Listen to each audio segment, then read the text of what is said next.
আজিৰ নাটকখন পিঞ্জৰা উচ্ছৃংখল যুৱ মানসিকতা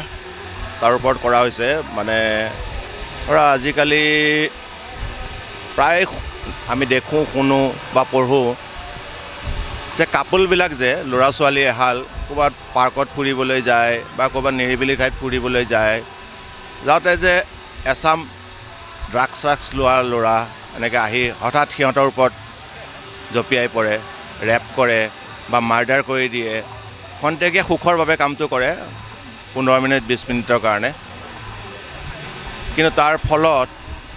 সেই ঘৰখন সেই ছোৱালীজনীক যে মাক দেউতাকে কি কষ্ট কৰি কৰি 9 মাহ পেটত ৰখাৰ পৰা আৰম্ভ কৰি কিমান কষ্ট কৰি কৰি সেইটো পৰ্যায়লৈ আনে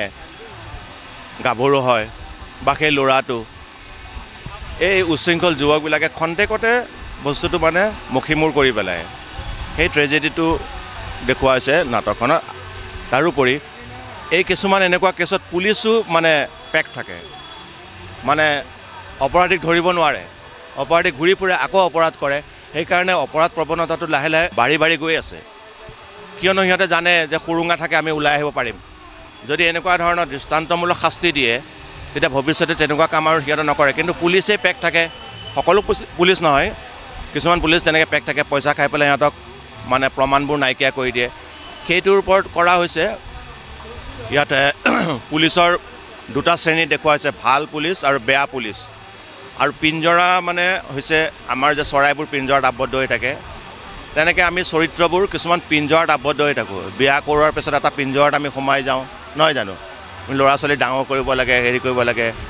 বা তাৰ আগতে আমি এটা বেলেগ পিঞ্জৰা মানে প্ৰত্যেকজন মানুহ এটা এটা পিঞ্জৰাত আমি আবদ্ধ হৈ থাকোঁ সদায় তাৰ পৰা ওলাই যাব বিচাৰোঁ যেনেকৈ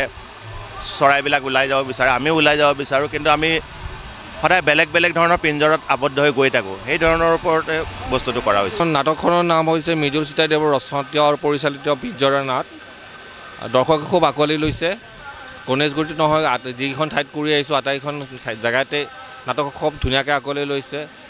আৰু সঁচা নাটকৰ যিটো নাটকীয় যিখিনি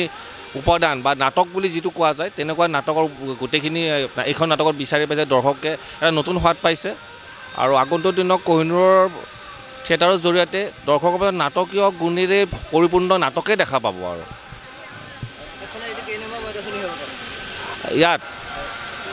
ইয়াত আজি ফাৰ্ষ্ট শ্ব' হ'ব যোৱাকালি দুটা দৰ্শনী হৈ গৈছে আজি এইটো ফাৰ্ষ্ট শ্ব' হ'ব ইয়াৰ পিছত আৰু এটা দৰ্শনী হ'ব তাৰপিছত মানুহৰ সঁহাৰি পালে তৃতীয় দৰ্শনী হোৱাৰ কথা আছে দৰ্শকতে খুব ভাল পাইছে চব জেগাতে ভাল পাইছে আৰু এইখন নাটক এতিয়ালৈকে